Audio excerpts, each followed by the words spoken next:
Vous avez un billet de 20 € dans la main, un bout de papier coton. Sa valeur réelle, en matière première, est de quelques centimes. Et pourtant, ce billet peut payer un repas, une place de cinéma, une heure de travail. Pourquoi? Qu'est-ce qui fait qu'un morceau de papier ou une ligne de chiffres sur votre application bancaire vaut quelque chose?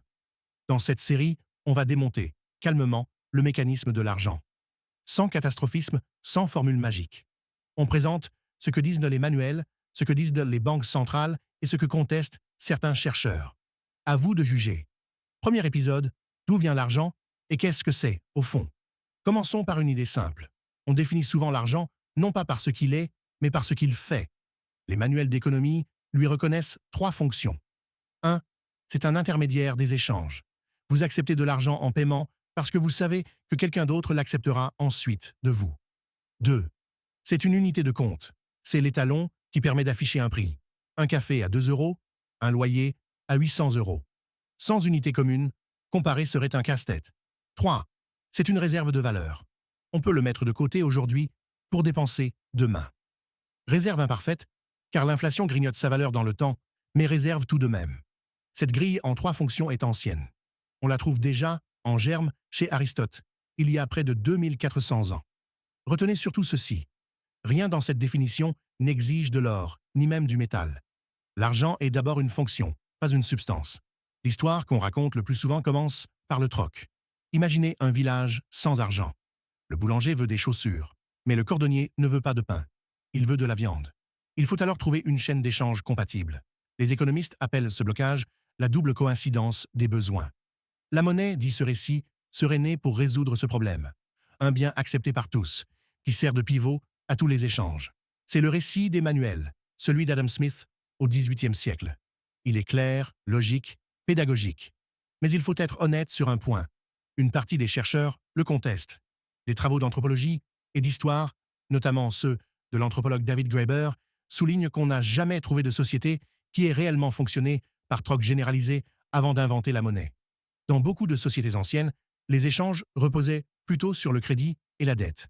On note ce que l'un doit à l'autre, on solde plus tard. Selon cette lecture, la dette et la comptabilité auraient précédé la pièce de monnaie, et non l'inverse. Il n'y a pas ici de vérité cachée, seulement un débat scientifique ouvert. Le récit du troc reste un outil pédagogique utile, mais historiquement, l'origine est probablement plus mêlée. Troc, dette, tribut, impôt. Gardez cette nuance en tête, elle reviendra dans toute la série. Quelle que soit son origine exacte, on voit apparaître dans l'histoire ce que les économistes nomment la monnaie marchandise. Un bien qui a une valeur d'usage propre et qui sert aussi de moyen de paiement. Du sel, des coquillages, du bétail, des céréales. Le mot salaire vient d'ailleurs du sel, et le mot pécuniaire vient du latin pecus, le bétail. Peu à peu, les métaux précieux s'imposent, l'or et l'argent.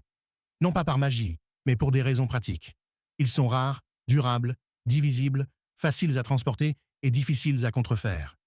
Vers le 7e siècle avant notre ère, en Lydie, en Asie mineure, apparaissent les premières pièces frappées et garanties par une autorité. Frapper une pièce, c'est certifier un poids et un titre de métal. On voit déjà poindre un acteur clé, le pouvoir qui garantit. Mais le métal a un défaut. Il est lourd et le transporteur est risqué. C'est ce problème très concret qui va faire naître le billet. Voici un dispositif pédagogique classique, inspiré d'une histoire réelle, celle des orfèvres de Londres au XVIIe siècle. Un orfèvre possède un coffre solide pour son or. Les marchands de la ville, qui n'ont pas de coffre sûr, prennent l'habitude de lui confier le leur.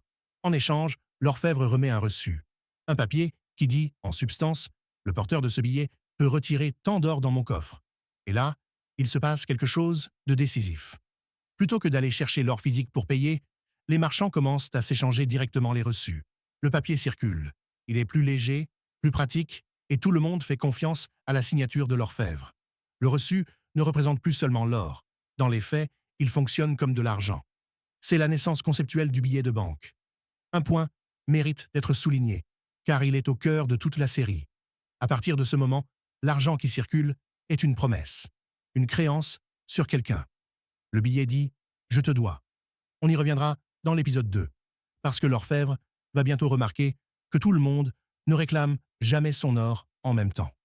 Ce détail change tout, mais gardons-le pour la suite. Les vrais billets de banque, émis par des institutions, arrivent ensuite. La Chine impriment du papier-monnaie dès le XIe siècle, sous la dynastie Song.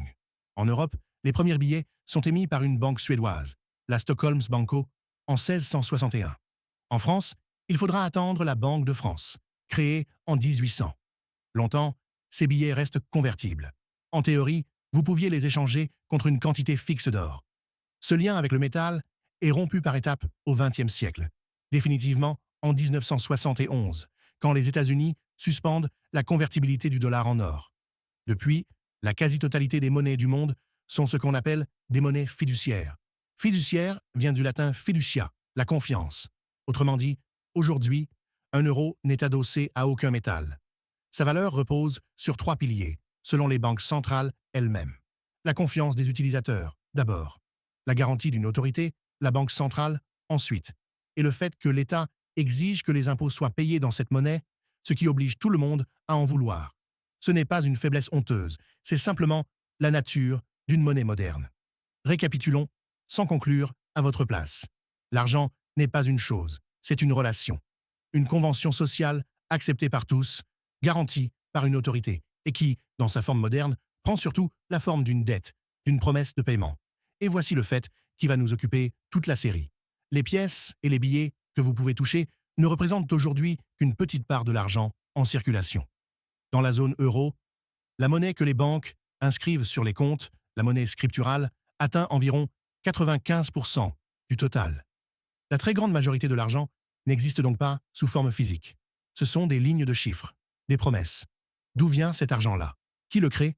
C'est exactement la question de l'épisode 2, quand on retrouvera notre orfèvre et son coffre à moitié vide. Vous allez voir, le mécanisme est plus simple et plus surprenant qu'on ne le croit.